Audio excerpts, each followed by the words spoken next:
So hi friends, how to do ceramic. So ceramic ఎలా చేస్తారని చెప్పి ప్రజెంట్ అయితే మీకు చెప్పబోతున్నాను. సో ఇది మనకు వచ్చింది ఏంటంటే సిఆర్ఆ వెహికల్కి మనం సిరామిక్ చేస్తాం. సో మాస్కింగ్ అనేది మనం ప్రతి ఒక్కటి ఇలా చేస్తాం, ఓకేనా.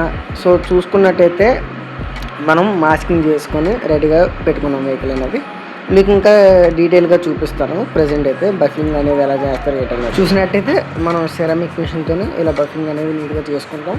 ప్రతి పార్ట్ ఏదైతే పార్ట్ ఉందో మనకి ఆ ప్రతి ప్యానల్ అనేది డీటెయిల్గా నీట్గా రబ్బింగ్ చేసుకుని మనకి ఏదైతే ప్యాడ్ ఉందో yellow pad, green pad, black pad అని చెప్పుకుంటే 3 ప్యాడ్స్తో బఫింగ్ చేసుకుంటాం మనం నీట్గా.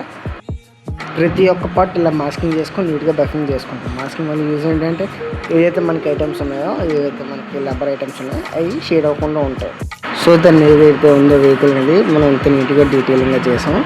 సో చూసినట్టయితే ఇక్కడ మనకి 2 వెహికల్స్ అనేవి ఉన్నాయి. 2 వెహికల్స్ డీటెయిలింగ్గా చేసాం. 2 సెరామిక్ వచ్చినాయి చూసారు కదా, చాలా నీట్గా చాలా డీటెయిలింగ్ వచ్చాయి వెహికల్స్ అనేవి, ఎక్కడ స్క్రాచెస్ లేకుండా. సో ఫైనల్ అవుట్పుట్ 3 కోట్స్ అయిపోయాయి, 3 బఫింగ్స్ అయిపోయాయి. సో ఫైనల్ అవుట్పుట్ అనేది వీళ్ళకి వచ్చింది వెహికల్కి. సో ఫుల్ ఫ్లెడ్జ్డ్గా చూడండి, ఇంత నీట్గా ఎక్కడ స్క్రాచ్ లేకుండా డీటెయిల్గా చాలా నీట్గా కనిపిస్తుంది వెహికల్ అనేది. సో మాస్కింగ్ రిమూవ్ చేసిన తర్వాత ప్రతి ఒక్క ఐటమ్ అనేది మళ్ళీ మనం రీబఫింగ్ చేస్తాం. అంటే ప్రతి ఒక్క ప్యానల్ అనేది పాలిషింగ్ తిప్పుతాం. మనం ఏదైతే బ్లాక్ ప్యాడ్ ఉందో బ్లాక్ ప్యాడ్తో పాలిషింగ్ అనేది నీట్గా డీటెయిలింగ్గా తిప్పుతాం. దానివల్ల యూజ్ ఏంటంటే వాటర్ డ్రాప్స్ అనేవి ఇంక్లూడ్ అవ్వవు.